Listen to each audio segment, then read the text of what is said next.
Right. Thank you, everybody. Want to make sure we got all of our tech squared away before we got started. Great turnout today. I'm not totally shocked by that, though. This is obviously a very topical issue that's not only relevant at the local level, but it's making a lot of state and national news. There's a lot of questions out there about what's happening with this type of work. So we thought, why not bring in the experts, and obviously our friends at Consumers Energy are definitely our experts in this field here at a local level. So I want to thank everybody for coming today. If you've not grabbed lunch, please do so. We have it from Corner Pub, I believe. And I would like to, before we get started, thank Owasso Charter Township, Diane Krakovic, trustee. Thank you for hosting today. Gary Schultz is here as well, another trustee. I don't know if we have any other township officials, but this is a great meeting space. So thank you for making this available. So what I'd like to do before we introduce our friends from Consumers is do some very, very quick introductions. We do have a lot of people, but I think this is always good for networking purposes to know each other because there are different businesses here, different interest in the electric vehicle space. So it'll hopefully maybe even help our presenters today to know who's here. So I'll start because you don't all know me. I'm Justin Horvath, President and CEO of the Shiawassee Economic Development Partnership. We are a countywide private nonprofit organization working to grow business and workforce and real estate development here in our community. And I'm getting questions on EVs all the time.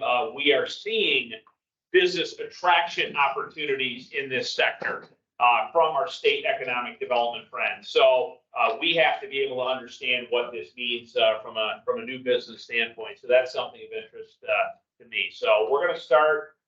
I'm going to go my left over here. So we're going to start with you, and we're going to quickly work our way around the room. Arlene, I live in Owasso Township. I'm Arlene. I live in Owasso Township also. Shelley Activity, I live in Owasso.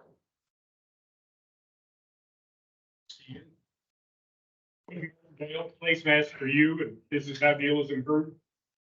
Frank Aaron, J&S Firestone. Back Walker, J&S.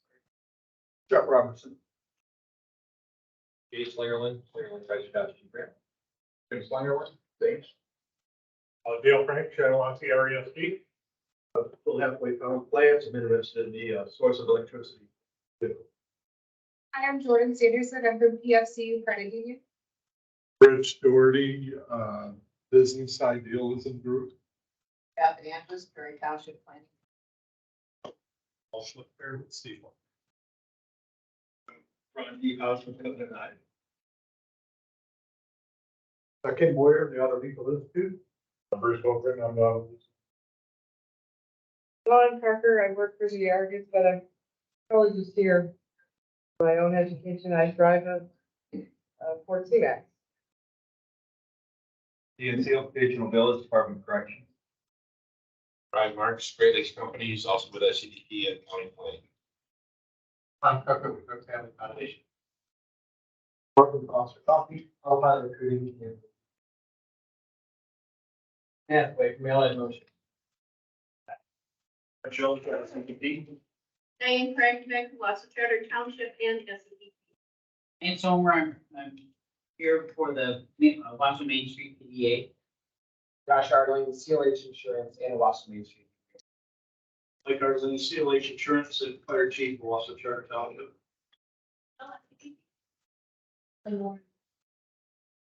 Nice. We have business, government, education, a number of different constituencies here today. So thank you all for being here. I want to introduce our Consumers Energy friends. We do have Mindy here. Thank you for filling in. Mindy Bradish-Forza, is that right? Yeah, okay.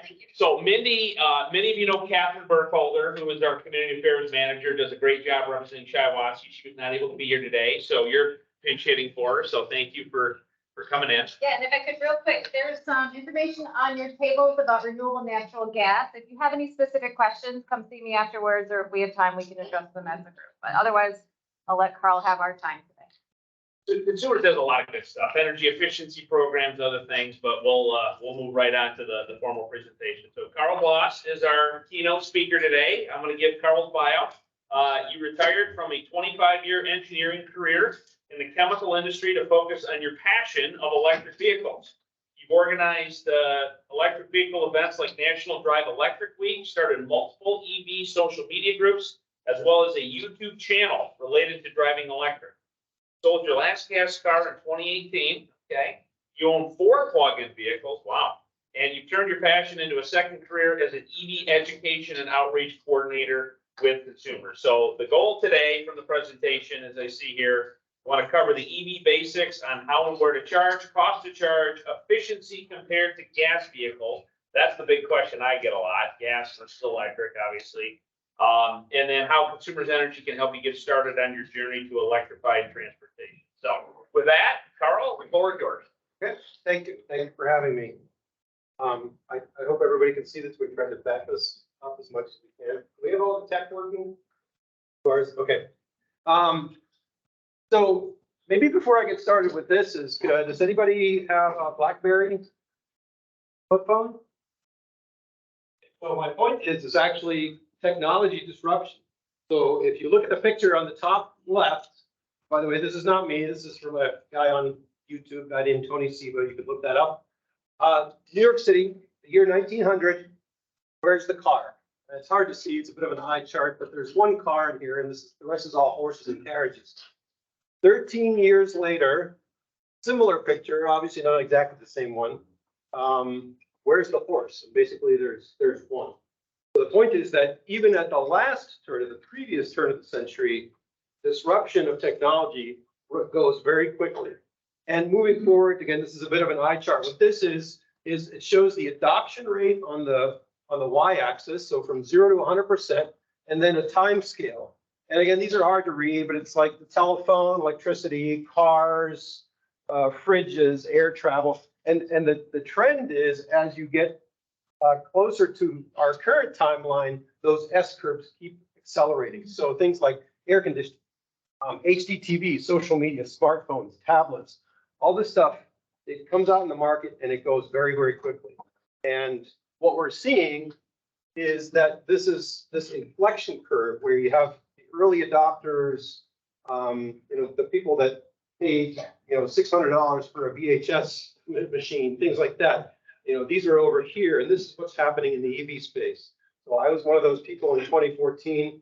I bought a Nissan Leaf, and I bought it used, but it did the job for me, but it only had 80 miles of range.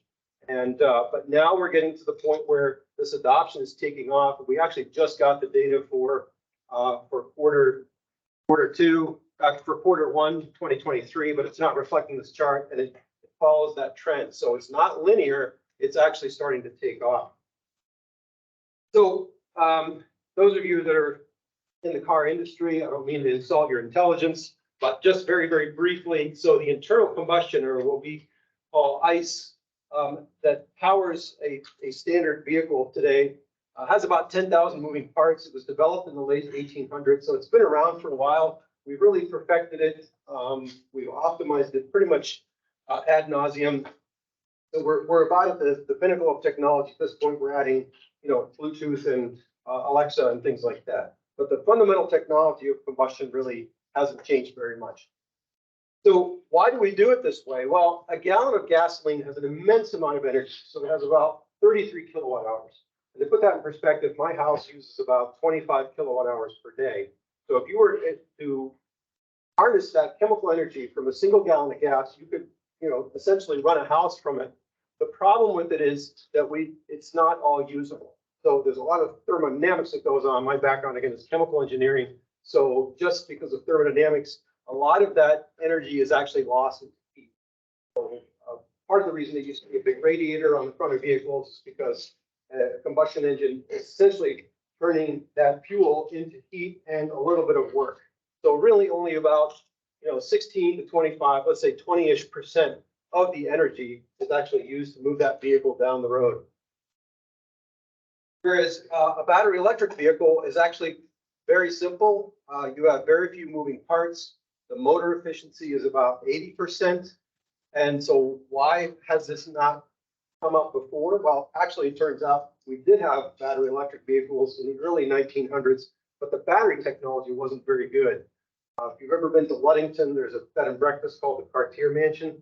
Kind of cool, because Kate Cartier, the lady of the house, had a 1917 Detroit Electric. One of the rooms of B&B has a map of charging stations in Chicago in the early 1910s.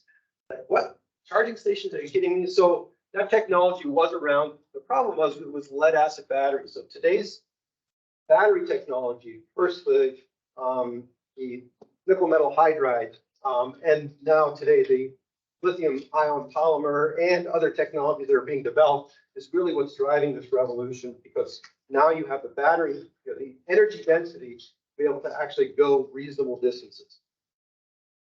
So the efficiency of an EV, as I said, is much higher. So of the original fuel, you do have some charging losses, you have drivetrain losses, but they're relatively minimal. And some of this goes actually backwards when you slow down an EV. If you ever had an opportunity to drive even a hybrid or an EV, when you take your foot off the accelerator, you feel it immediately slowing down. And what's happening is the electric motor is turning back into a generator and sending some of that energy back. So overall, what that means is that, in the neighborhood of 80 to 90% of the original energy is actually used to drive the wheels down. Fuel cost. Sorry, this didn't come up very well color-wise. So what does it cost to fill up? And I always struggle with this question because you don't typically fill up an EV. You don't run it down to a quarter tank and then fill it up. Typically, if you have charging at home, the way it works is you drive your car for the day, you put it back in the garage, you plug it in, and then you charge it to whatever level you need for the next day.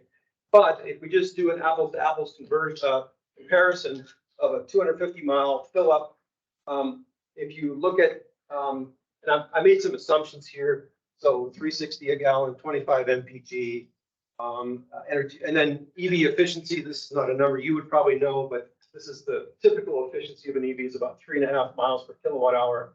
So, it costs you about 36 bucks to fill up that vehicle for 10 gallons. And then if you fill up at home, it's actually right around $10. So that's one of the big driving points of why people want to drive electric, because it's just so much cheaper. Now, why these other plots? Well, this is at charging at home off peak. I'll talk a little bit more about why and that sort of thing. But this is if you charge overnight, absolute cheapest rates. If you charge during the day when power is more expensive, you're looking at about 16 bucks for a fill up. If you do public level 2 charging, so I'll talk more about this in a minute, but I'm from Muskegon, and I stopped in Lowell, and the downtown chargers there are something like 25 cents per kilowatt hour, which is a little bit more than your home cost. So I think for the hour that I stopped in the coffee shop, my bill was $1.78. Now, obviously, it didn't fill up the car, but it topped up the car enough that now I can make the return trip without having to stop again. And then you have DC fast chargers, and you have one down here in Owasso. And I'll talk more about this in a minute, but right now it's broken.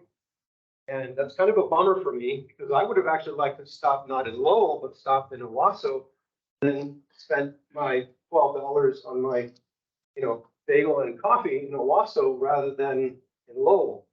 But I saw that it's offline, so I didn't rely on it. So something we can talk about. But this is the kind of thing where EV charging actually drives business. It's not so much about what the businesses are earning on the actual electricity, but it's the secondary income. So cost comparison. The other part is maintenance is substantially reduced. So obviously you don't have oil changes because there's no oil filters, there's no engine coolant, there's no intake air filter, there's no spark plugs, ignition wires, belts, hoses, exhaust work. Brake wear is significantly reduced. I recently sold my own 2015 Tesla Model S. I upgraded when Tesla dropped their prices and bought a Model Y. 129,000 miles. What is it? 2023. So 8 years old. I'm still on my original brake pads because you normally, again, you just take your foot off the accelerator, let the car coast, and you're not using the brake pads very much. What do you need? White plates, the cabin air filter that you need. There is a single speed gearbox, no transmission. But so there's fluid in there, maybe you change it once, twice in the lifetime of the vehicle. But for the most part, tires, wiper blades, maybe the 12-volt battery still has a 12-volt, not a starter battery, but the one that runs all the accessories, which for most EVs are still lead acid, so you got to change them out. If you don't, then all of a sudden the car is a brick, even if the traction battery, the main battery still has energy left in it. So those are the kind of things, it's just a lot less to do. The Nissan Leaf that I had barely saw the dealer. Maybe twice a year when I went to change summer to winter tires, that's about it. So where do you charge? We find that 80+% of people charge at home. So if you are fortunate enough to have a garage or a driveway or someplace that you can park off streets, you're typically going to charge at home. I'll talk more about charging levels in a minute. And then at work, so at Consumers Energy, we're fortunate enough, this is the Norton Shores Service Center. That's the company car, which by the way is out here. If anybody wants to check it out later, it's a Chevy Bolt EV. So when I came back from Germany, from next time I got my first EV, my employer had free EV charging. So I basically got to drive for free. But you know, some do charge, but workplace charging is a thing, something you might want to consider for your employees. And obviously in public. And then there are the different levels. I'll talk about this in a minute. This right here is a Rivian, by the way. That particular picture is in Norwell, Illinois, which is right outside of Bloomington, where those vehicles are made. And I actually ran into an early Rivian before they started showing up on the roads, which might be starting to see those now.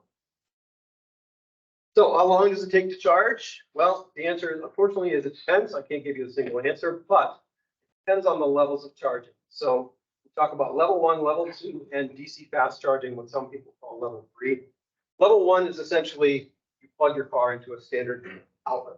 And the way it works is the car typically comes with a little charging cable, which the one end is just the regular called NEMA 515, but that's your standard socket. The other end is the industry standard. It's called a J1772. I didn't make it up. It's the Society of Automotive Engineers, but it's the J plug. That's the North American standard. You plug it into your vehicle. The problem is it only charges at a rate of about 3 or 4 miles of range per hour of charging. So some people, maybe that's enough, 40, 50 miles overnight, but for a lot of people, it's not. And that's where we get into level 2 charging. Now we're looking at a 240 volts, 40 to 80 amp circuit. So this is analogous. In fact, the plug that's shown here, those of you that are RV campers, you'll recognize this as the 50 amp RV plug. That's exactly what it is. So it's nothing more exotic than that. So it's also the home range plug, but a little bit more power than the home electric dryer plug, which is typically 30 amps. So you have this plug and you have the actual charger itself. I'll talk a bit more about that in a minute and what's required and the cost. And then for road trips, you have these DC fast chargers. So and why do we talk about DC? Well, what's coming out of here is alternating currents, and what the car battery needs is direct current. So it's kind of like your cell phone, that little cube that you plug in and you plug in your USB cord. Well, it's AC in and DC out. Same kind of thing for cars. So on a car, the way it works is that cube, essentially, that charger is on board the vehicle. But for really fast charging, what we do is we rectify the power, which means you take the AC to DC off board the vehicle, and you do it, and you just stuff direct current power directly into the vehicle and bypass that onboard charger. And the ultimate result is that you can charge 0 to 80% in about 20 or 30 minutes. I just took a road trip with my Tesla, and typically now we're down to 15 or 20 minutes per stop. Why 80%? Why not 100%? Has to do with battery physics. When you charge, the battery is empty, so the state of charge is very low. You can put a lot of energy very quickly, but then to protect the battery, to avoid heat buildup, the charging speed and power starts to taper off. So at some point, it's not worthwhile to stay longer. So you typically charge to 80%. It's the most time-effective way to do it. You just basically charge your. So then it becomes more like human limitations, your food, restroom breaks, that sort of thing. That'll give you enough charge to go, drive another 2-3 hours. So those are the levels of charging. So what do you need for home? I already mentioned this outlet. So typically you need the charging circuit itself. So you're looking at a breaker And if you're familiar with what your breaker looks like, you have single pole and double pole. So if you have high power devices like an air conditioner or a hot tub or an electric water heater, you'll notice they're actually taking up 2 spaces. It's the same kind of thing. You need a double pole breaker. Obviously, you need the wire. Well, why do I spell that out? Because it's typically 6 or 8 wires. It tends to be a little bit expensive. We start talking about a long run of heavy gauge wire is going to be a bit more expensive. And then you need the receptacle itself. In other words, the thing that you plug into, or a junction box. EV chargers can either be plug-in or they can be hardwired into a junction box. So typical cost we find in what we call a typical installation, which means, I don't remember the exact distances, but something like less than 100 feet of wire, no digging to an underground garage somewhere else. So no underground wire to a separate garage.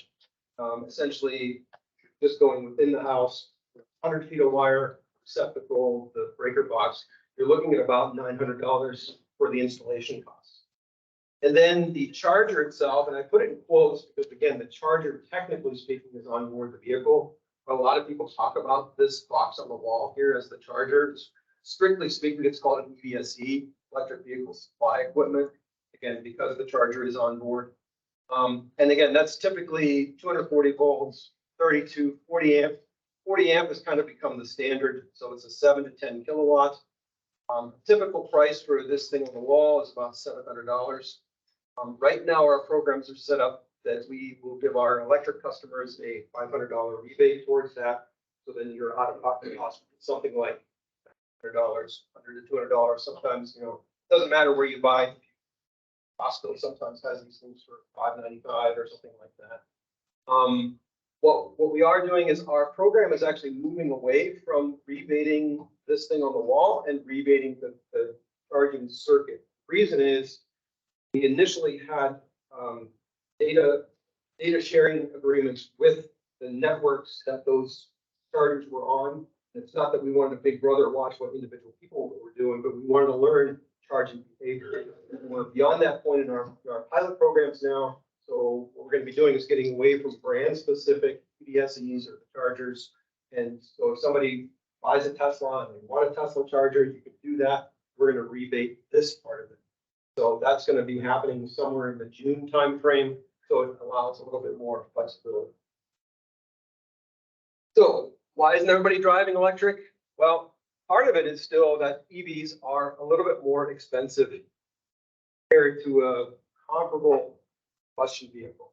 Why is that? It's all coming down to battery costs. So the cost of per kilowatt hour of storage capacity started out in the mid 2010s, somewhere in the neighborhood of $1,000 per kilowatt hour. We're now down to about $250, $300. Kind of the conventional wisdom in the industry is once you reach $100 per kilowatt hour, then you're essentially at price parity. So to build a similar vehicle, combustion versus EV is going to be about the same price. So to put it in perspective here, last year I bought a 2022 Nero EV, and so the price of the combustion, which is actually a hybrid version at the time, again, it's a little bit hard to see here, 31,000 and change, and 42,000 and change. And then these are the lease prices for those. I just copy and pasted those from the website. Then one factor that helps with this is the tax credit, which gets a little bit complicated because it changed with the Inflation Reduction Act. So again, if you want to get into that, I'll give you my business card if you want to, but it's pretty important. If you are going to buy an electric car, look into whether you're eligible for that federal tax credit. As always, consult your CPA or tax preparer for the ultimate answer. But just know that if you buy the right vehicle with the right combination of parts that are manufactured in the US, which is part of what the IRA stipulated, you may be eligible for the $7,500 tax credit. One of the reasons I upgraded my Tesla recently, Tesla dropped the prices, and because they're US made, they were eligible for the tax credit, which previously expired for them based on the number of units that they sold. So there's some deals out there. So the other piece of this is range anxiety. I'm sure you've heard of that. And well, what does that mean? It means you have this fear that you're gonna run out of electricity before you get where you're going, you're able to charge again. So my usual quip is, once you start driving electric, range anxiety turns into range awareness. You figure out what you can and can't do. Just like you wouldn't drive a vehicle up the left cut without putting an extra jerry can on the back. You know, you're not gonna go into the wild somewhere and say, well, I don't know where I'm charging, I'm just gonna keep driving until it runs out. You know, what happens then? Well, you either get towed, or they're just like somebody can bring you a gas can. There are services that will bring a portable battery or portable charger to get you enough charge to get to the next charging station. I can tell you, in driving, you know, over 250,000 electric miles, I've never run out of electricity. Have I had to make a diversion because I thought, well, I'm not quite comfortable with my range right now? Yes. So typically it means that you're not stuck, but maybe you're delayed. That's getting much, much better just because of the charging stations that are available now. So really, this is also only an issue on long trips. If you think about your daily routines, unless you're a super road warrior, you know, the typical American drives, what, 30 miles, 40 miles per day? And most EVs these days have well over 200 to 300 miles of range. So it's just like your phone. You run around, you do your daily thing, you go back in your garage, you plug it in. How long does it take? It takes them 8 seconds. It takes 4 seconds to plug in and 4 seconds to unplug. I don't really care what happens in the middle, as long as I can use that vehicle. So really, this is more of an issue on road trips. That's also a reason why we don't need to replace gas stations one-to-one for EVs, because again, most charging happens at home. So how do you find that public charging? Well, it's probably already there, you just don't recognize it. We all know what a gas station looks like, but you may not know what a charging station looks like, because a lot of them are pretty small. In downtown Owasso, maybe you've seen the big orange box. But so you can't recognize them after a while. But what typical EV drivers do is we use apps, right? They say there's an app. There's a one that's most popular called PlugShare. So you can pull it up on your mobile web if you want, called plugshare.com, or you can free app.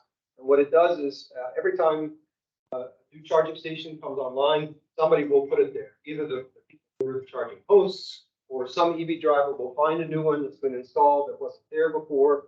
And people will put all kinds of information. They'll put pictures. They'll say, this is the network that it's on. This is how you activate it. Is it free? Is it not free? And also maybe, again, take some pictures of the surroundings. It's in a parking garage. Okay, it's on level 3 next to the exit by the elevator, so you can find it more easily, because again, it's not a gas station with a giant billboard. So it may be there and you just don't know where it is. There are other tools. The Alternative Fuel Data Center from energy.gov has a similar tool. And then the other way to find it is through the apps from the charging networks themselves. So just like there's BP and Shell and Exxon, there's ChargePoint, EVgo, and Electrify America. And after a while, you learn what they are. And you can find those stations on those charging network apps. And the good thing about those is because then that company has all the information. They can tell you right away. Is it online? Is it not online? What does it cost? That sort of thing. And yeah, and then there are planning tools. For this one that's really good. And actually, it's good for combustion cars too. It's called a Better Route Planner. If you like. The neat thing is it has EVs as the vehicles that are included in it. So if you say, well, I have a Kia Niro EV and I want to go from here to Kansas City, and just like Google Maps, you say, okay, here's my destination. Map the route for you, and then put in the middle. Okay, we recommend that you charge here, here, and here. Change the parameters, like, okay, I want to stop every hour, I want to stop every 2 hours, and it will give you the whole route. So anyway, there are planning tools for that sort of thing. So what's in it for business and municipalities? So even if you yourself say, you know what, I'm never going to go EV, it's not my thing. Just understand that if you're not offering EV charging, you're missing out on EV driver business. So just like the example I just gave, I stopped in Lowell because I knew this one here in Owasso wasn't working. I was actually interested in checking out. I heard there was a coffee shop nearby. We did the ribbon cutting a while back with Raphael Turner. I was like, oh, there's a cool coffee shop, but I couldn't go at that time. I didn't have time. So I thought, oh, I'll do it today. I looked yesterday. Oh, it's offline. So I don't know why. I asked our charging guy, Doug Reed, to look into it. But just understand, if you don't do it, not only does it not attract business, but it can actually repel business. And let me give you another example of a town that shall remain nameless. in the lower upper peninsula, it starts with R. But they put in an EV charger and set the pricing so high that the people that were coming into the area said, not only am I not going to, there's not any charging. I mean, there is charging, but I'm actually going to actively avoid that. I used to come to this city and spend money in the restaurants and stay in the motels and things like that. But now there's no good EV charging, so now I'm going to go, back to Gaylord or Grayling or one of those and say, well, I'm going to stay there and spend my money there. So you just need to be a little bit careful with this because it is coming and there's a lot of competition out there. And we can talk about costs of what it costs, what it costs to put something like this in, DC fast level 2, that sort of thing. And we do have programs for that. But just understand, ignore it at your own peril. So if you decide not to do it, just understand people like me who are looking for hotels and restaurants are going to look at other places to go. Because I want to mask that time, what we call dwell time.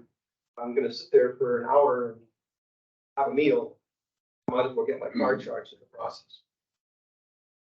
Oh yeah, this is at a hotel in Kansas City. This was actually in Flagstaff, Arizona. Both of these. This is the Tesla that I just sold. This is in Lansing, so you see there's a hotel here. So this is a popular place to stay then. This one here is also in Lansing. It's a downtown Meyer. Again, great place to go. They have a coffee shop inside. You can do a little bit of shopping. Also near the Lug Nut Stadium. So rebates. I already mentioned the $500 rebate for the approved level 2 charger, which again, that program is changing slightly. The amount is not. We also have a program called Bring Your Own Charger. So let's say that, let me back up. The point of this program is to incentivize people to charge overnight. What it does is if you charge exclusively overnight, meaning 11 p.m., 6 a.m., hours readily available, it's already cheaper, $10 a month for 12 months. And what that does is it establishes that behavior. So we used to have it mutually exclusive. You could either get the $500 for the charger or that. Now you can actually do both. Trying to get that behavior started. Then for public, for level 2 chargers, our program currently is we will give a $7,500 credit for what are called multi-dwelling units. So any charger that's near an apartment or condo or something like that, where people that don't have access to a garage so that they can charge. And then $5,000 if it's somewhere near a hotel, bed and breakfast, anything with overnight charging. So why limited to that? Why limited to those? That's an MPSC decision. So what they said is, well, we again want to emphasize overnight charging. So, hotels, bed and breakfast, it's a place that you're going to stay overnight. You're going to charge when the energy is easily available. And same thing with the MDUs, as for somebody is like a condo, something like that. Then DC fast chargers. So that's a pretty big ticket item right there. You see $70,000. Well, the price to install something like that is also very expensive. Typically, let's say a $250,000 type installation cost. So there is money available from Consumers Energy. There is money available. The prior program came through Eagle, money from the Volkswagen TDI settlements. Now there's going to be money that's flowing from the IRA and NEVI funding. My understanding is that's moving away from Eagle, but it doesn't matter anyway. If this is something you're interested in, we can certainly, you can start with us and we can walk you through that process. Also, DC fast charging, because of its nature, you can't just put it anywhere and everywhere. There's a model that Michigan State developed for alternative fuel corridors. So you need to follow that to make sure that it goes into the right places and not just, let's say a rich investment banker that wants one at their office because they drive a Tesla. So, it has to make sense. It has to make sense for the public. So what else do we do? I mentioned the rebates, the electric rates for EV drivers. So we have, probably familiar with the time of use rates if you're a consumer's customer. So, more expensive in the middle of the day. Why is that? Think of it as a supply and demand thing. If you want to book a room at the Cherry Festival in Traverse City, it's gonna be pretty expensive, right? Because everybody wants to be there. Well, it's the same kind of thing. If everybody's running their air conditioner, we have to run all of our plants, and we probably have to start up some other plants that are called peaker plants that don't do anything all year except sit there waiting for that peak to end.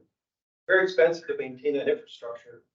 Trying to do is incentivize people to, if you can shift some of your energy load, for example, EV charging, or running your dishwasher with time delay, or setting your thermostat to kind of cool your house down in the summer before, yeah, that's what I do. I have one of those smart thermostats, and I cool the house down, kind of coast through the expensive period, and then let it go. So if you can make changes like that, it helps us, it helps you. So that's the reasoning behind that. But we do have special rates where it's the cheapest at nighttime for charging overnight, and that's when you get the fill up per buck. We do have a fleet program, so if you have a business and you are looking at electrifying some of your fleet, by the way, on the way through here, and I don't remember which town it was. I think it might have been DeWitt. I saw Domino's. There was a Chevy Bolt. So Domino's is one of the businesses that's starting to electrify their fleet. Because they put a lot of miles on those vehicles, they can also get the benefits of driving electric.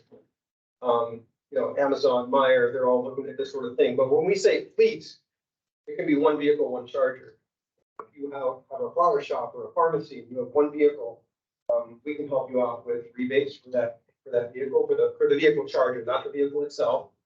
And if it's a more complex business, we have multiple vehicles, multiple chargers. We have an electrification study that we will work with consultants about what is the total cost of ownership, what is the payback period, how does this work, procurement cycle, all that sort of thing.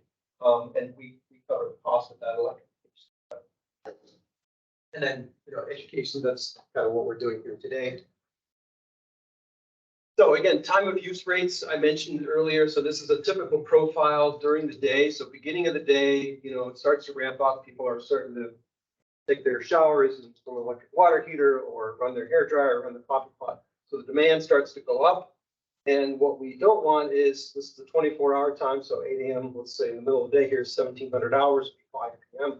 You don't want is people come home from work, plug in their EV, and then they add to that burden. Everybody's air conditioner is still running. So, and maybe you have multiple EVs like I do. You don't want to plug them in at the same time. So what we do is we say, well, we really want you to charge overnight. How does that work?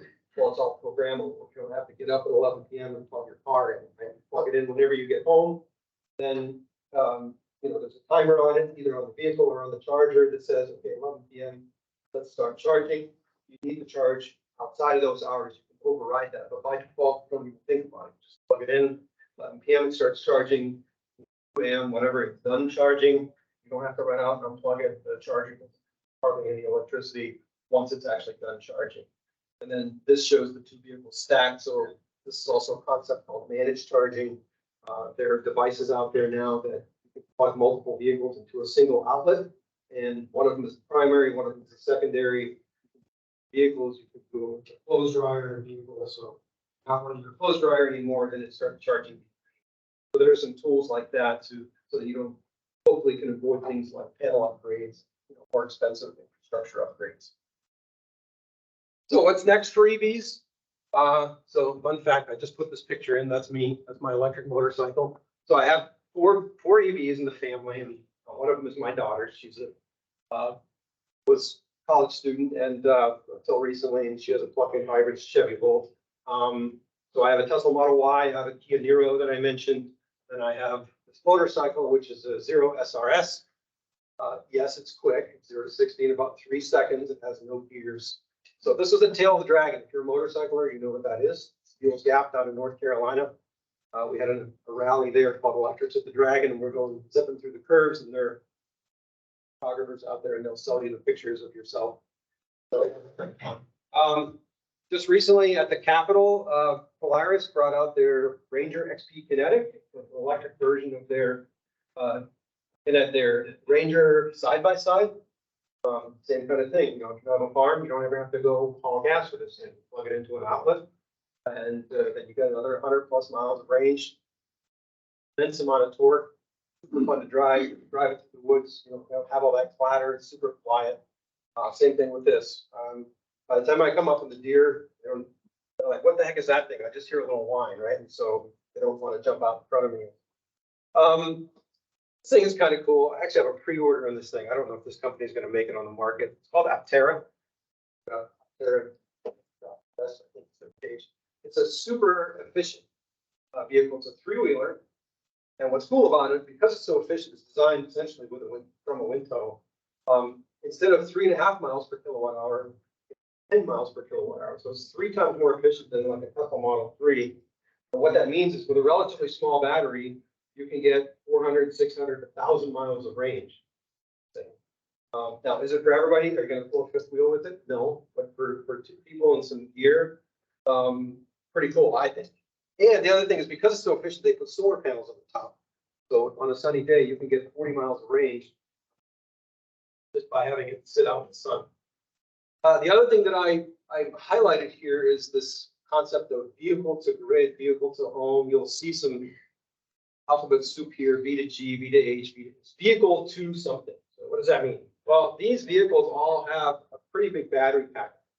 So Tesla Model Y has a 70 kilowatt hour battery. A Ford F-150 Lightning is 120 kilowatt hours. So there, you can do things with the energy beyond just driving the vehicle. So what a lot of these vehicles now have is in the bed, they'll have an outlet. So they have an inverter, so you can take some of the energy and run power tools.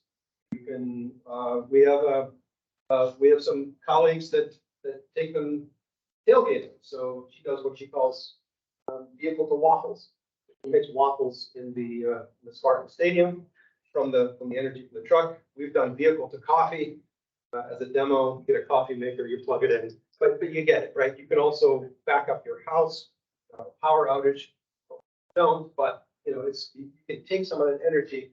And speaking of which, so Ford has this what they call a Pro charger, and it's bi-directional charging. So what happens is you have this port in the vehicle. So not only does the energy flow into the vehicle, but it can go out, integrated with the panel, essentially taking the place of the generator.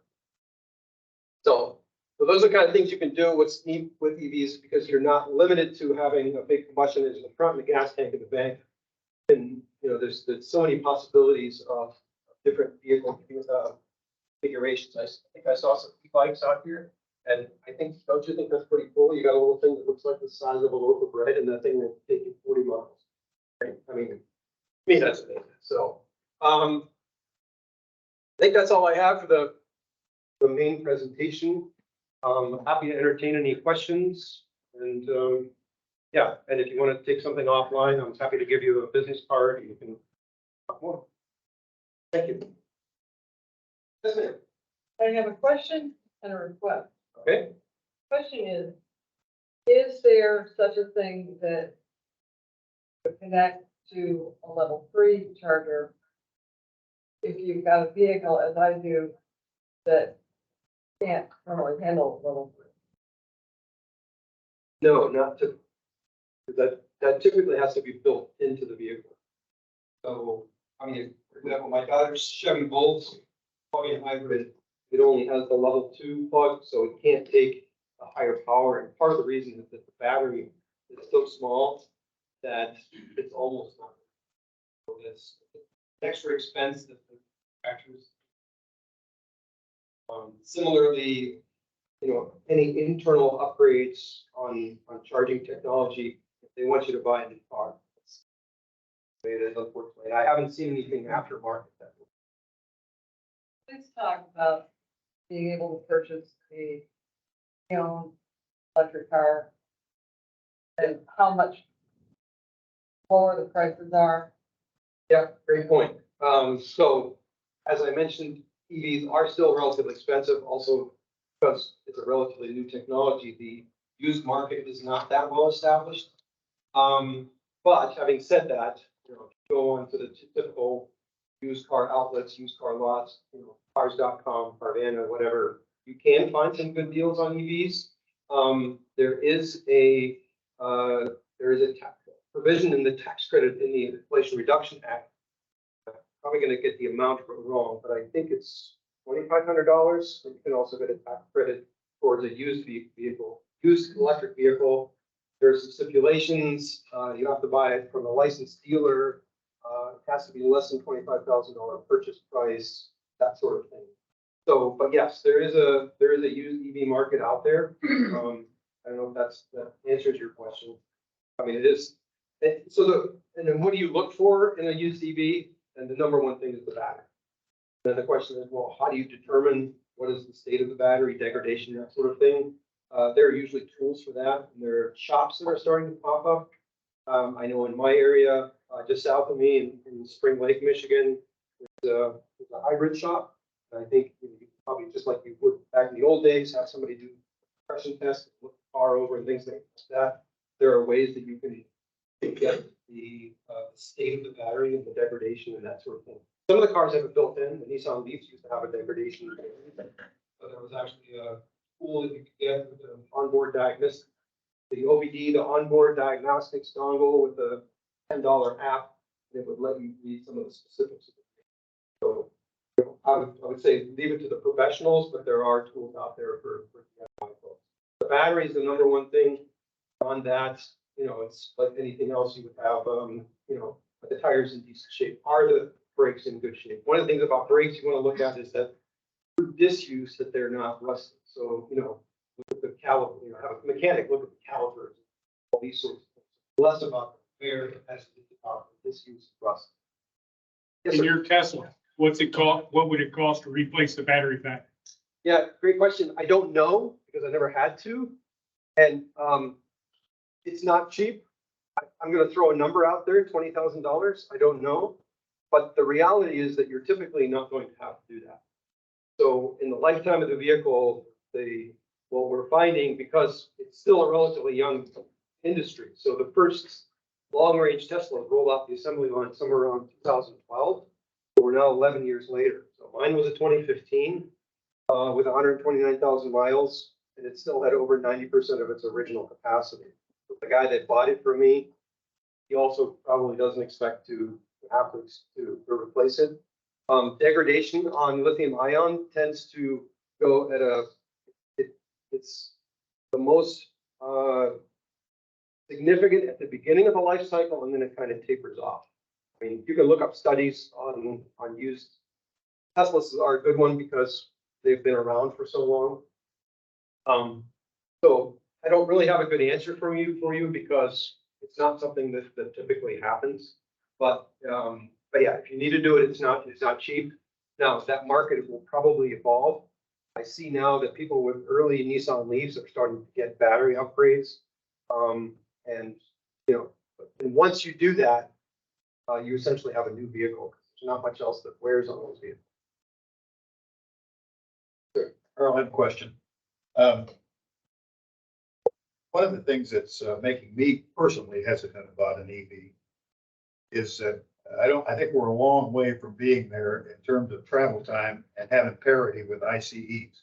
If I wanted to get up at 8 o'clock in the morning, drive to St. Louis for a 6 o'clock meeting, and I'm talking about St. Louis, Missouri, not Michigan, tomorrow, I'm going to be there, even if I forgot to fill up last night.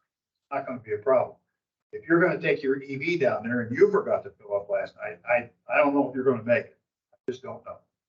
Tell me how has the convenience store and gas station business embraced being ready for EVs so that anytime you stop at a gas station, there's also going to be a charger?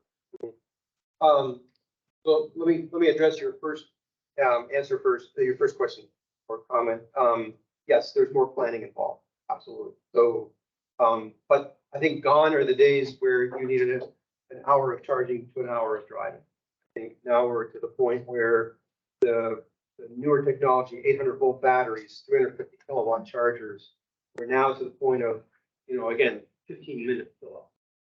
Is it a 5-minute? No, but I'm already seeing that there's technology being developed now with, you know, battery tech. It's a combination of battery technology and charger technology that's getting there very quickly. But to your second question, I'll get back to you just a second. So what we are finding is our first round of rebates that we gave, we did get quite a bit of interest from convenience stores. There were some chains that didn't want to talk to us. There were other chains that are like, I'm gonna send an application for every single one of my stores. So I'm not gonna mention names, but you'll find them. And some embraced it and said, we understand that this is where we want to go, because at the end of the day, we make more money selling roller dogs and Slurpees than we do electricity and gasoline, right? Because the markup's not there. Right. So we are seeing some of that. I just got back from my road trip in Missouri, so I'm seeing the big stores. You're seeing like a Wally's or a Buc-ee's, all those kind of stores. They want you to come in because they're making the money again on the, what do you see when you walk into a convenience store? It's a wall of refrigerator because drinks are huge markets, right? So yes, we are seeing some of that. Question is only who's embracing it, who's not. I'm seeing that some of the big truck store chains are now embracing that. I think Dunkin' Donuts. So I think those kind of businesses are seeing the income potential, not necessarily from the electricity, but from the dwell time of somebody being there and spending money in other ways. Want to go back to, yes, sir. Cold weather. Cold weather. What about 40 below? Yeah, great question. 40 below is going to be a little bit of a problem, but the EVs all have battery heaters built into them. So how do you combat that? Is you keep the battery warm, just like so 40 below. First time I ever went up to Lake Placid to go swimming, I flushed the car. I had crankcase pudding, couldn't start the car. It wasn't so much the battery, right? So what do? You plug it in. There's a here you can put underneath it. Block heaters. Similarly, battery vehicles have a heater, which actually again you can run them from a regular household outlet. So what do you do typically? We don't. I don't know about you where you live, but in Muskegon we don't typically get 40 below. We may get single digits. So what do? Well, my car is fortunate enough to live in a garage. So before I go on my daily trip, I do a warm up, and it warms up not only the cabin of the vehicle, but it warms up the battery, which helps the efficiency immensely. What a lot of people think is that the heater takes up a lot of the energy during the winter. That's not really the case, because most of the heat pumps these days, they don't take any more energy than an air conditioner, which is not insignificant, but it's not something that's going to leave you stranded. So to answer your question, I don't know, 20, 30% less efficient. So what does that translate into? Typically an extra 5 minutes at the charger. If you're going on a long-term road trip, if you're just doing your daily commute, it just means you're going to pull a few more kilowatt hours overnight when you're charging. We own an auto dealership, and a couple of years ago, we had I don't remember exactly, it was in vehicle, electric vehicle, great battery life. Well, we're not going to turn around and sell that to the customer, knowing that battery life is gone. I can serve the next customer for the sell. What do we do with that car? Selling yards, cycling yards, deep area in the backyard. There's absolutely nothing or nowhere at this point. So that industry of battery recycling is still in its infancy. And part of the reason is they're not seeing a lot of batteries coming out of those EVs yet. There are some, but typically the first thing I would do is go back to the OEMs, because they typically have the supply chain channels to be able to send those batteries back to recycle. And before you think, well, it's just going to end up in a landfill, that's simply not true. So when you need to replace the 12-volt battery in your current vehicle, what happens to it? You just put it in the trash? No, you take it to a car parts store or your dealer, and there's a core charge. Why is there a core charge?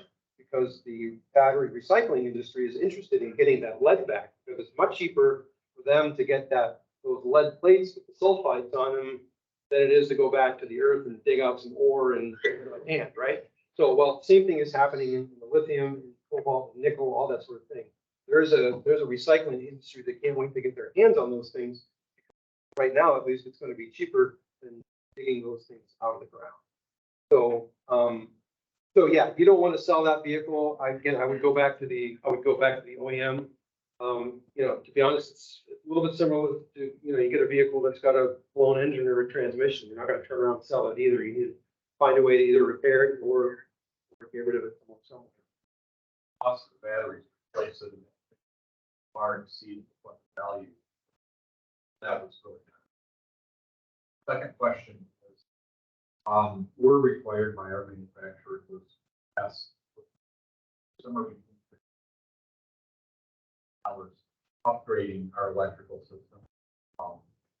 Level 3 fast chargers, or level, we got level 2 and level 1 right now.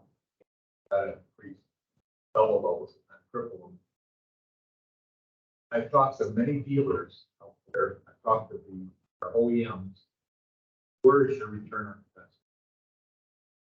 Right now, I don't see it. Yeah, no, I hear you, and unfortunately, I can't give you a good answer, because I can also tell you, so, okay, I'm gonna take off my consumer's hat and put on my EV driver hat.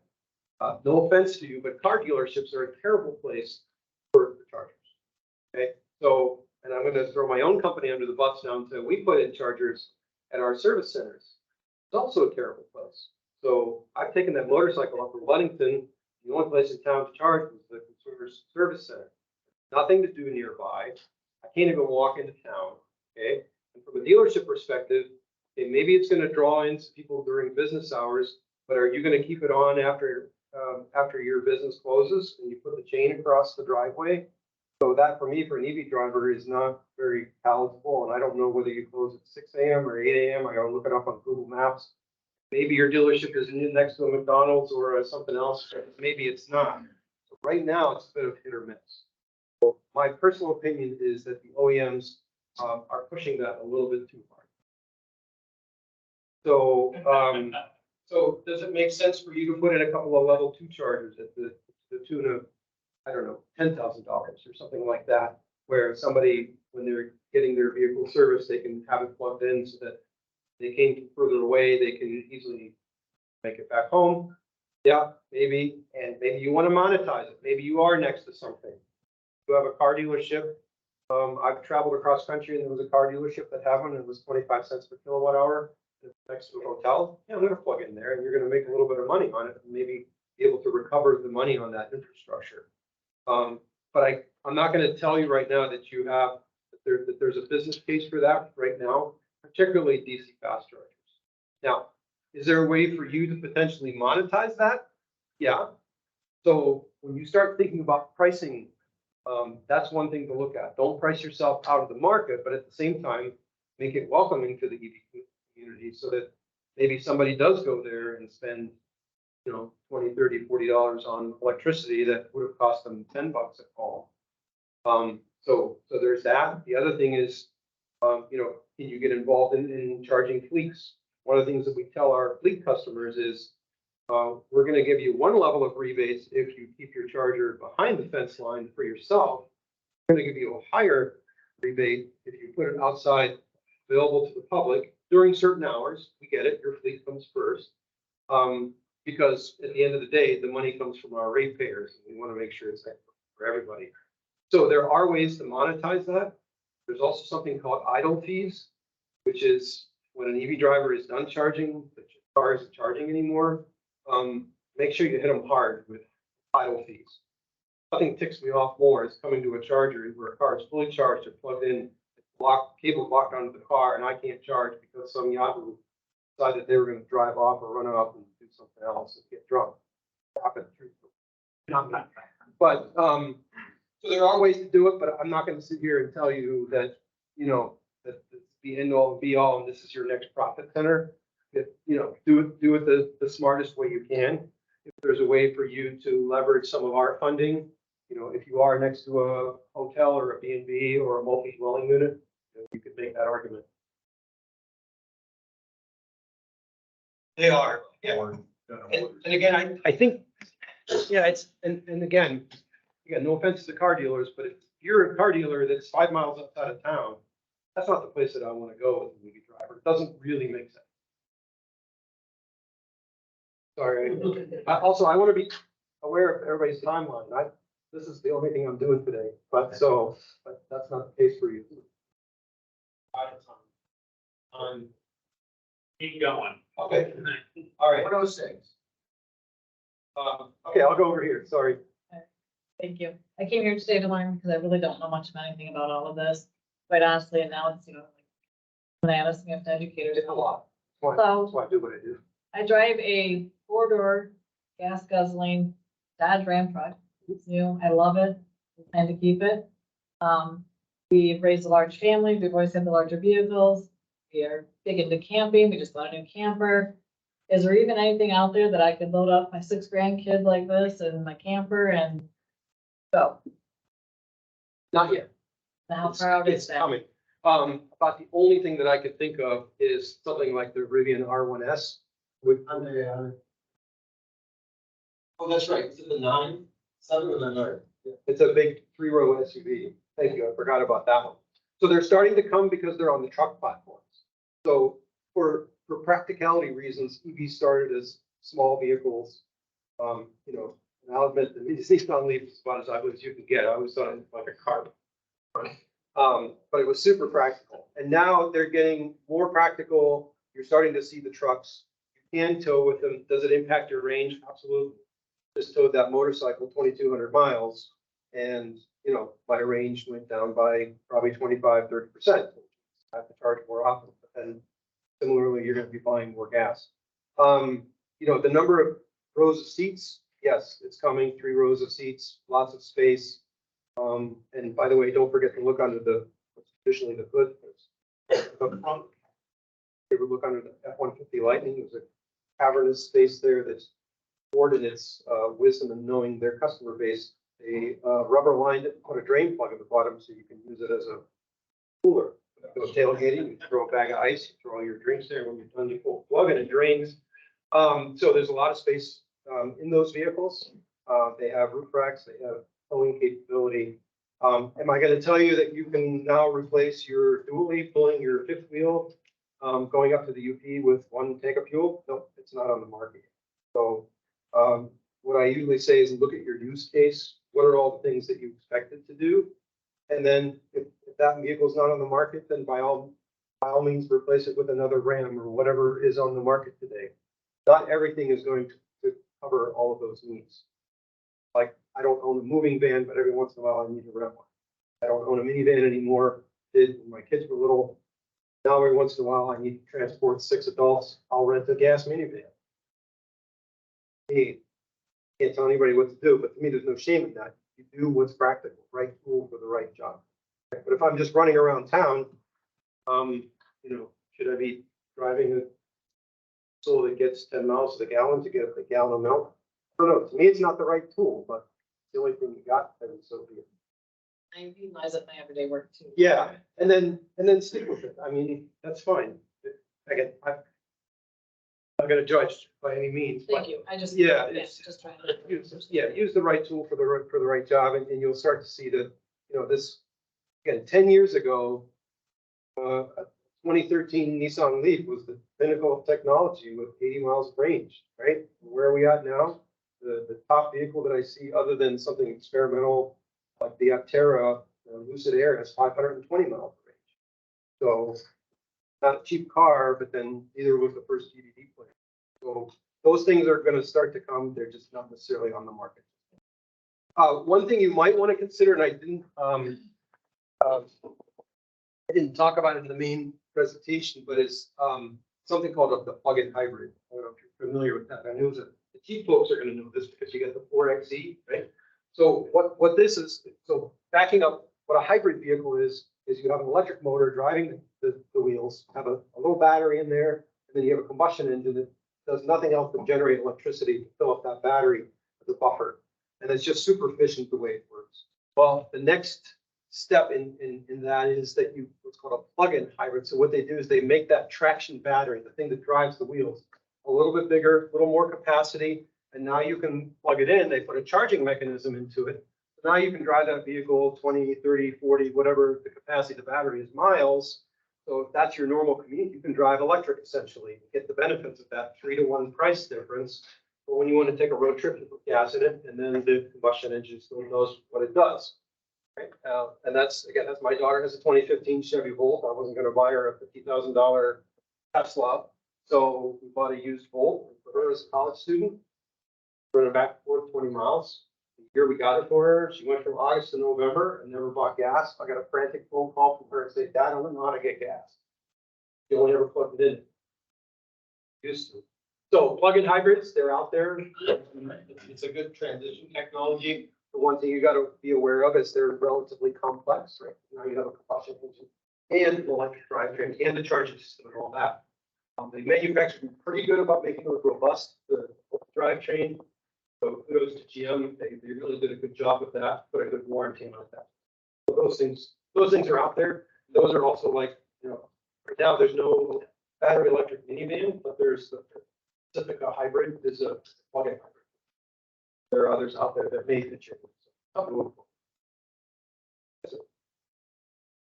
Technology is advancing fast, rapidly, and obviously these are going to come down in price and become more affordable. So we're going to see a lot more of them. What is consumers and other power generators doing to take? I mean, you see coal plants going offline, nuclear plants going offline. Is it sustainable to think that solar is going to combat this, the energy needs?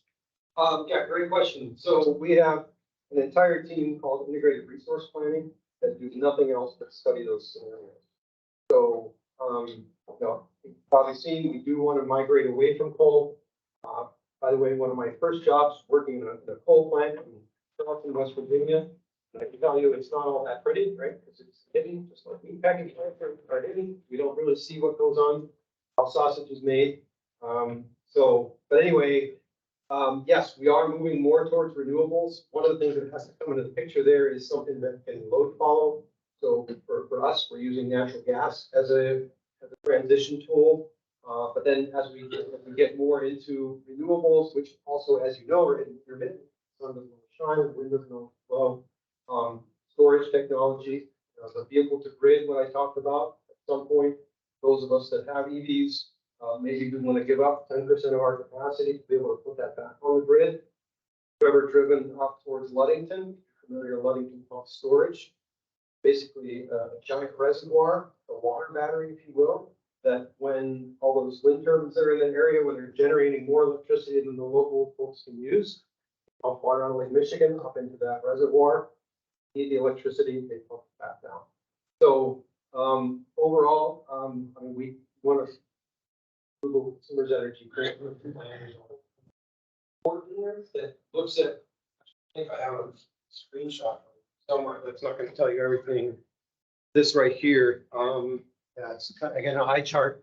This is 2020, 2040, and it kind of shows the renewables, where they're going to come from. There are whole reports on what that integrated resource planning team is doing.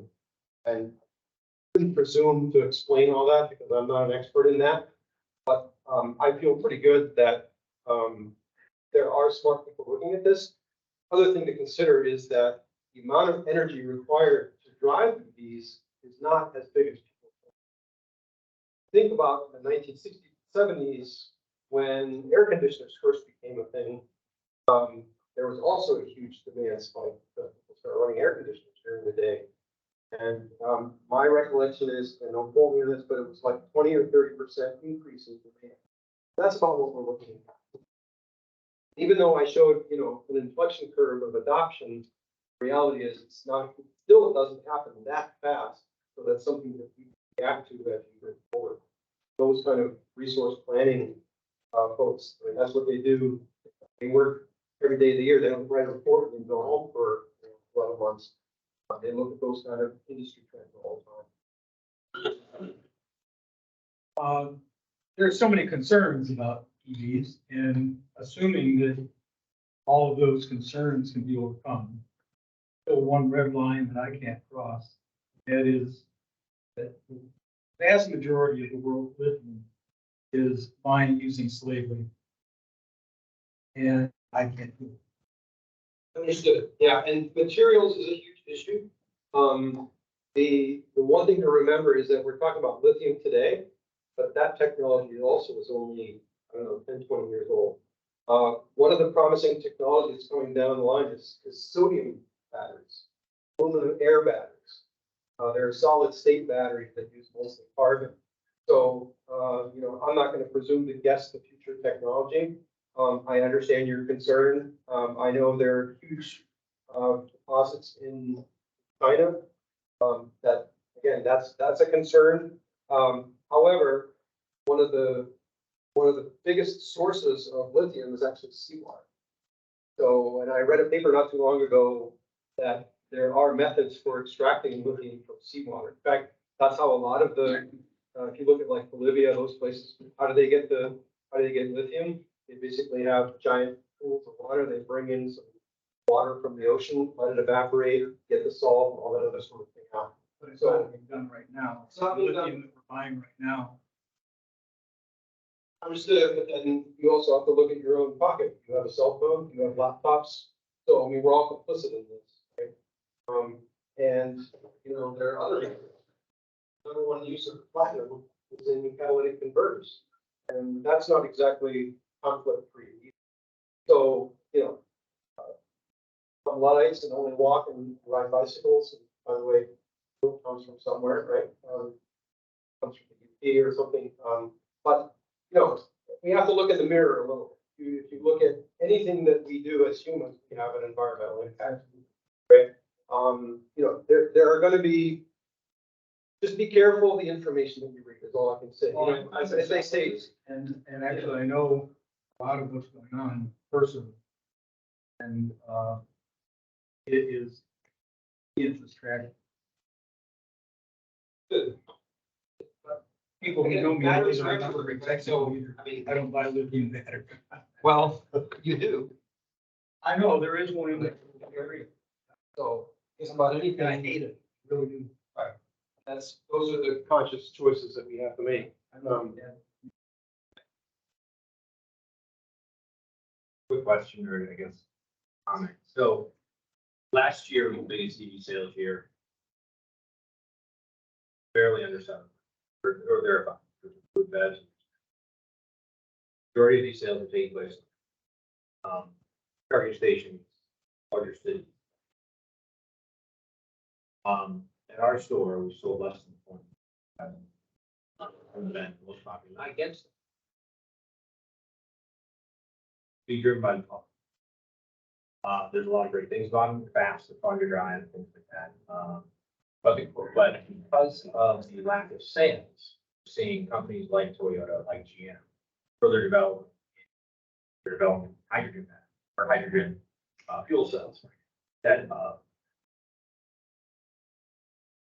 Ram, for example, on our the gas generator, how are they like realize?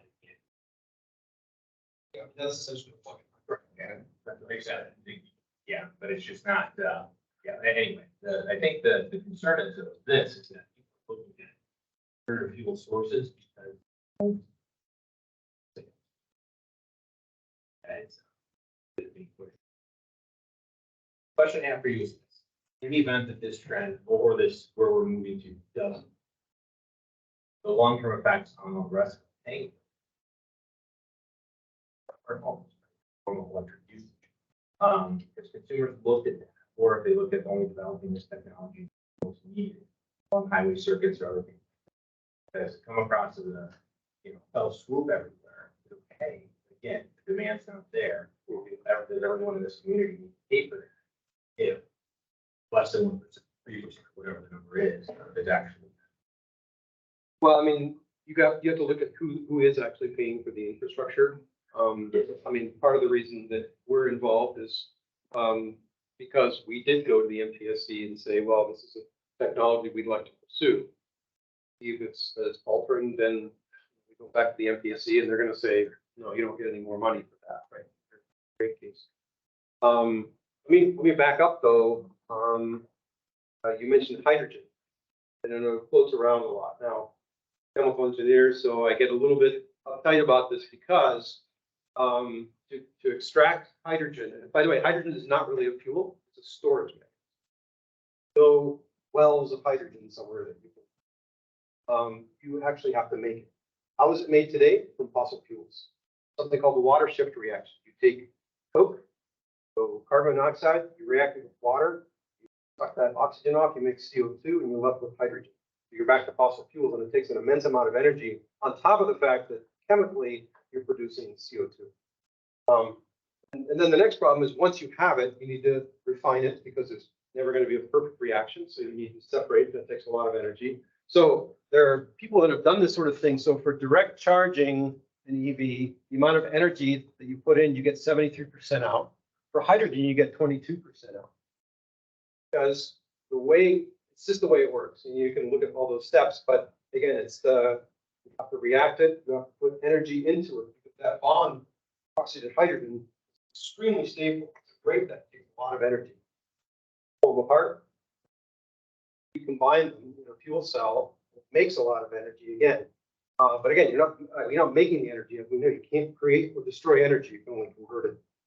All these conversion steps, pumping, compression, all those sorts of things, they take a lot of energy.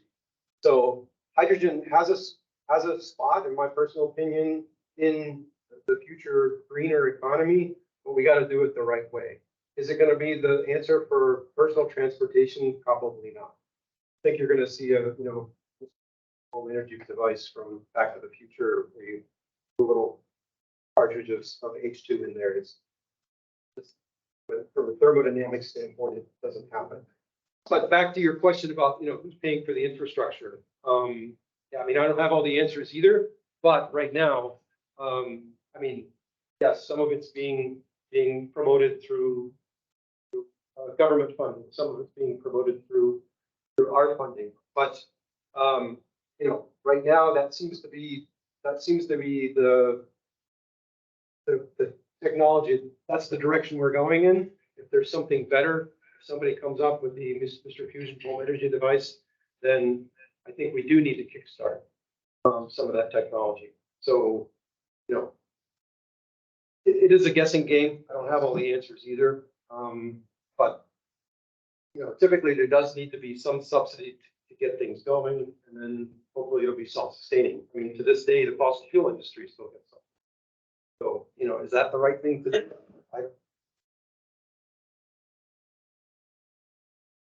Politicians.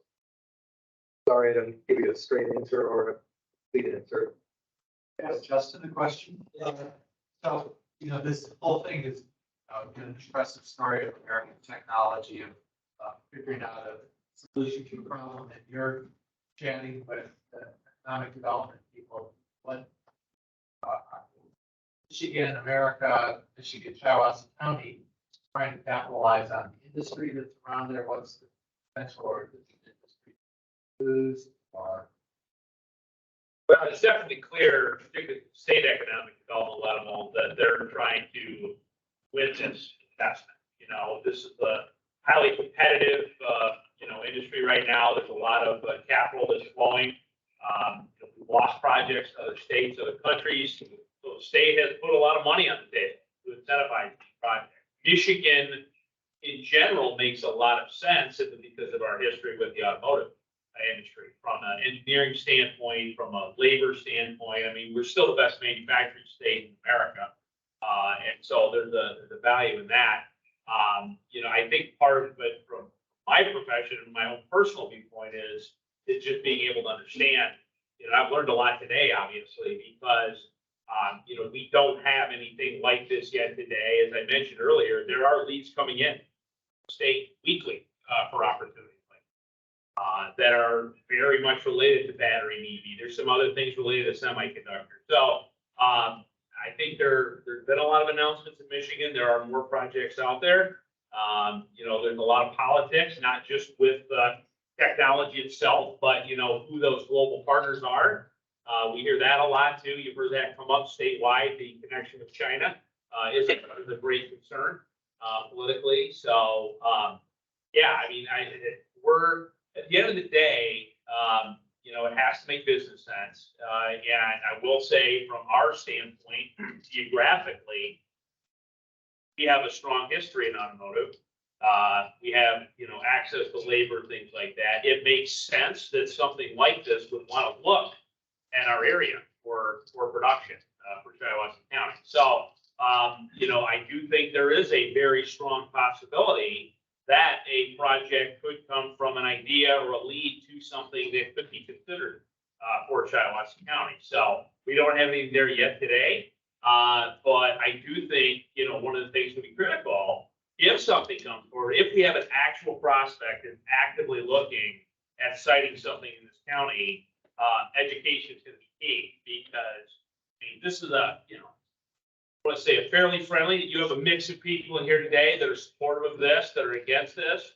I would say in general, there's a lot of concern out there, and I have to be able, as an economic developer, not only to talk to all of you, but to the constituency, the average citizen in this community, and be able to explain it to them too. So it's gonna require a very big education. Because to the point here, one of the concerns I've heard is, great, they pick Shiawassee County, they start building a plant, and the tax credit goes away, or something new comes online, and what happens then? Does the plant building stop? You know, things like that. So those are things we have to be cognizant of. On one level, you got another EV battery plant or some other large scale manufacturer's potential. But what about traditional sort of small scale manufacturers? Opportunities around the EV, or is it just adapting the real industry? Axle manufacturer, axles, what's kind of smaller scale manufacturing? Are they part of this thing? You know, most of the things we've seen have been larger scale production facilities, either from an OEM standpoint or a tier one standpoint. I don't think we've seen a lot of smaller ones, but to your point though, Tom, I think it's important here is those auto suppliers we already do have that are operating, let's say, in the internal combustion area. How can we support them, you know, if things continue to change? You know, what resources are available for that? And so there are some programs, the state is doing some things, our friends in Detroit Regional Partnership are doing some things to try to help some of those auto suppliers be able to diversify as a possibility. So retention is still the most important thing we can do, you know. So there is, you know, there's activity in all those areas.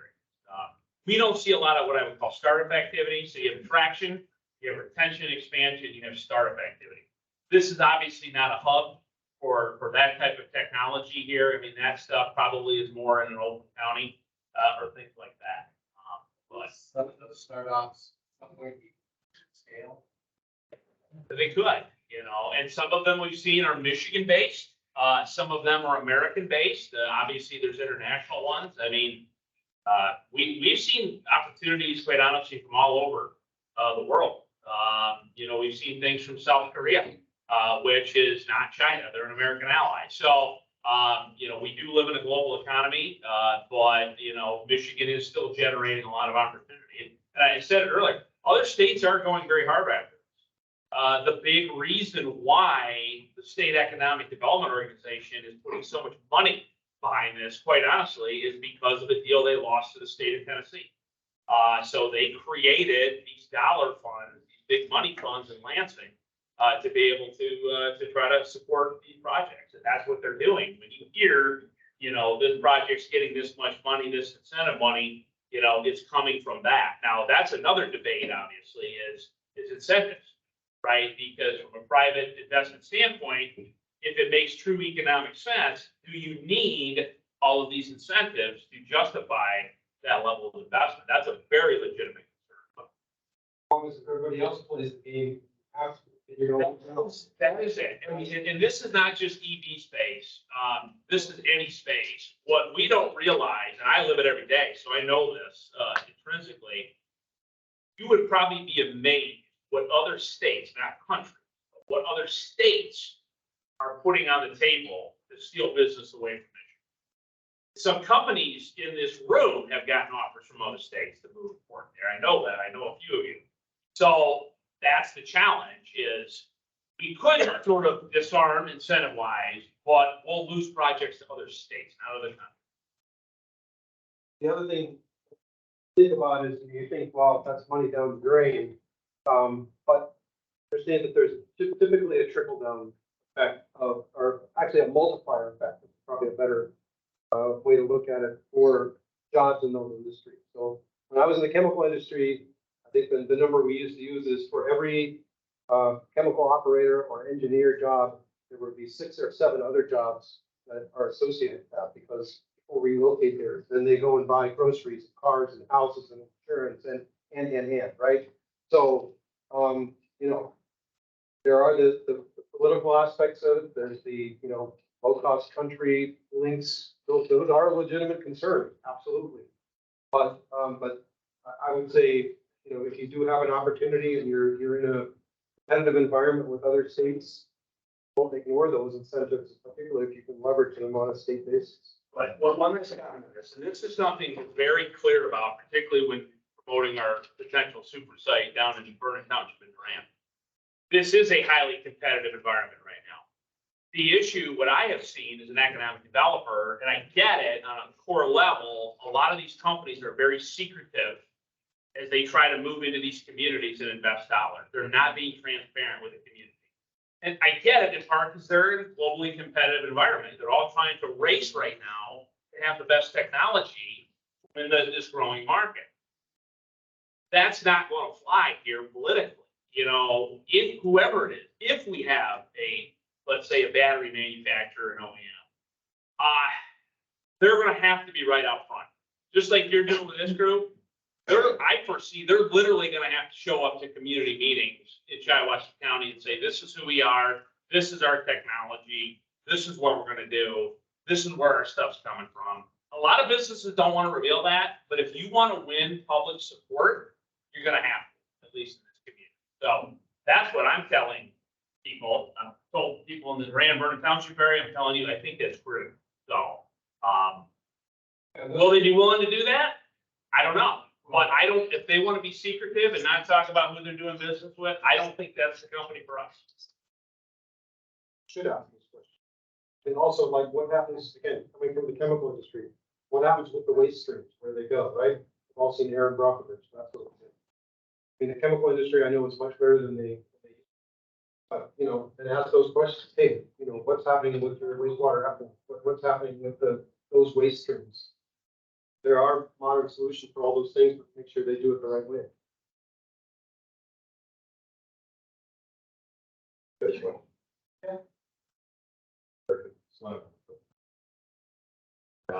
Basically, you're saying about, what, 7% will, USA one, 93%. Okay. 2030. Price for if they percentage are they going to be made? Well, that's a fair question. So, I sat on meaningful. And they had 29 EV cars. Yeah. One of them that's coming to market in January. Wrangler. Placement. That project has now been delayed 6 months. Also, the components to build a battery. And then they fell 4 months back in January. They had to revamp it because they had an extra mile of wire in part of the battery. On hiatus.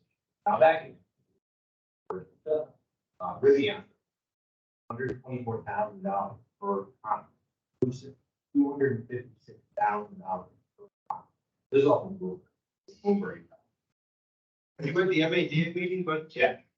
yeah, that was fascinating. I was there, yeah. Very. The gentleman who spoke there, very good, but the component is that manufacturers will build it if. And unfortunately, they don't care about the politics, they don't care about the environment, they don't care about. That. By the way, they don't care about you either. They don't care about me. Right? So they want to make more expensive vehicles, because that's where they make the money. Correct. The average EV right now is 64. Gas powered. So the question. Costing down compared to. Is more power. And for the technology better, where they will. All those things. Question is that going to come to time? By 2030, with government putting issues that they have. But the answer is no. All this. Right?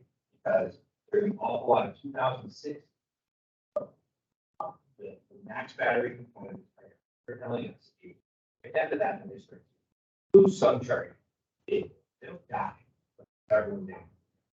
All these manufacturers are not making batteries. What is, they want you to buy new car. So that's the question. How many of you, me, had a 10-year-old car? Argument they're making is in 10 years. That's not good. Question with that, buy a new car or do you not buy a car? That's the political conversation. Why do you read tons of money out of the late 60s? With partner, if they can't even cost of it. So, at the end of the day, new Challenger replacement, the Charger, quarter model now, and it is only an EV component. Close to months ago. Oh, by the way, in the after. Just because they're still trying to work out. I don't think anyone knows. At the end of the day, we'll see some changes. But until the total cost come to check, and the demand actually comes there to where 35 grand, 40 grand, whatever the case may be, I think then still there. Still go tax credits. If you buy it, it qualify you $7,500 and $37.50. Yeah. Piece it up front, you get it up front. But there's certain tax credits and you can buy that car back. There's just a lot of questions, but I think the biggest thing is if it makes sense for you, do it. They are funded. My thing is, force on us. I don't. Yeah, the force on that we're, that, you know, that, majority of every car is gonna be built by 2000. That's through the government forcing the business. Factor that, seeing that that could change by 2030. The other thing is the infrastructure. Yeah, you're right, setting cars, great, plug them in, go 40, 50 miles to Lansing, back and this and that, but going to St. Louis. Okay, back and I travel 15, 17 states. I want to be in and out of that gas station. The other thing is, I don't know by 2030, you know, what's on the road on EV right now, 1 or 2%. That. Okay, so let's say force and 50% of the cars see everywhere you go in these cities are EV. Okay, hopefully they all can go home and go to their garage. Again, the infrastructure. All those cars have the road. For example, one of the companies that I work for, a lot of EVs over here.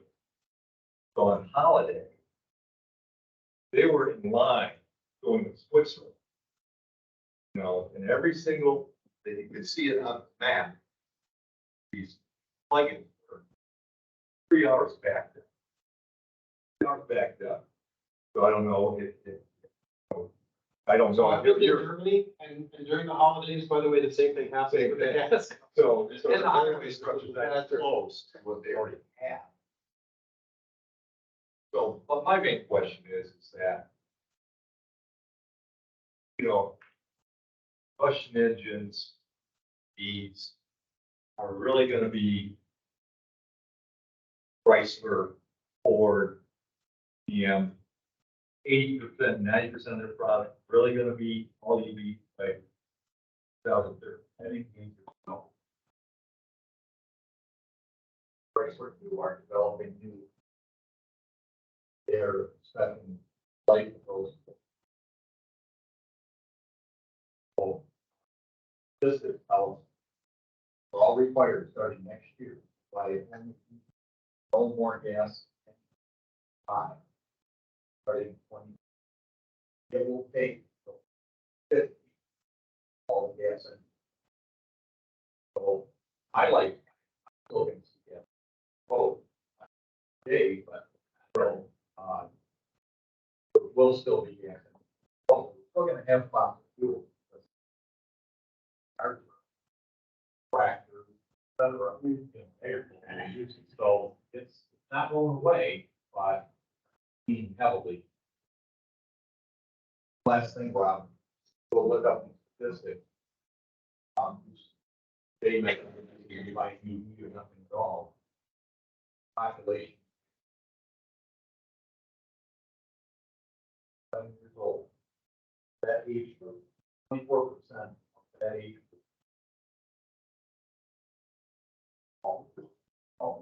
Again, that takes them to New York City, Chicago, where you have public, transportation.